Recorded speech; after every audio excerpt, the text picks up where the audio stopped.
Welcome back. Metro Council meets again tonight. On the agenda is an EPA air quality resolution. Joining us now to talk more about this is Council Member at Large Berkeley, Allen. Council Member, good morning and thank you for being here. Great to be here. And we're going to get to that resolution, but I think something on a lot of people's minds is that unfortunate shooting that happened over on Jefferson Street during homecoming celebrations for TSU.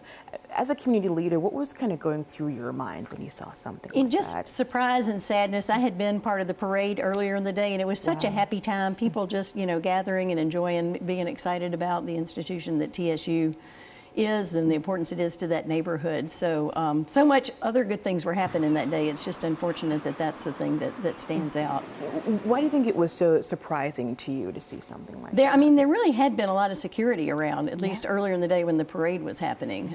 So, I mean, I think that the fact that people are out celebrating and it just takes a couple of people that have a beef with each other not being able to control their anger that can make a whole day overshadow it with something that was definitely not representative of what was going on the rest of the time. It's so unfortunate. I was seeing all those pictures and people looked so happy and celebrating and everything that was going on. And staying on the topic of, crime, I know Metro Police are talking about a new contract with a company called Fusus, yes, correct. Excuse me.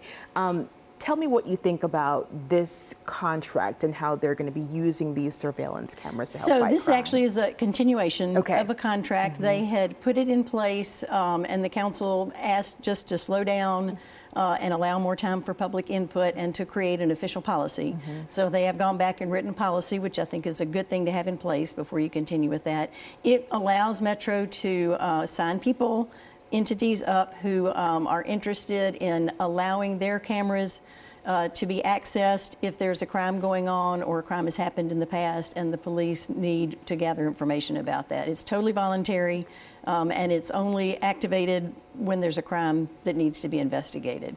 So I think there's use for it. I think it's really important for us to get the policy right. We're actually going to defer it for 2 meetings tonight so we can continue to work on that. Okay, well, we'll be watching council's action on that going forward. And something else tonight is this EPA air quality resolution. What is that exactly? So it's actually very routine. Okay. Every year, the EPA, Environmental Protection Agency, provides funding to the city so that we can ensure that our air is clean. And this is a continuation of that. It just allows us to look at activities that will protect our air so that we meet national standards. One of the things that I hope we do that will protect our air is to reduce the amount of vehicles on the road, because vehicles are a main contributor of smog, which is a problem that we are kind of close to the national standards on, and also particulate matter also is related to roads. So if we can get people more people into buses through our transit program, then that can reduce the number of vehicles that are stirring up pollution. You'll always have a packed agenda and your hands full, so thank you for all the work you're doing on council. We appreciate it. My pleasure. Folks, we're going to have more information on the agenda. Remember, you can watch that council meeting live as well. We'll have more details at WKRN.com.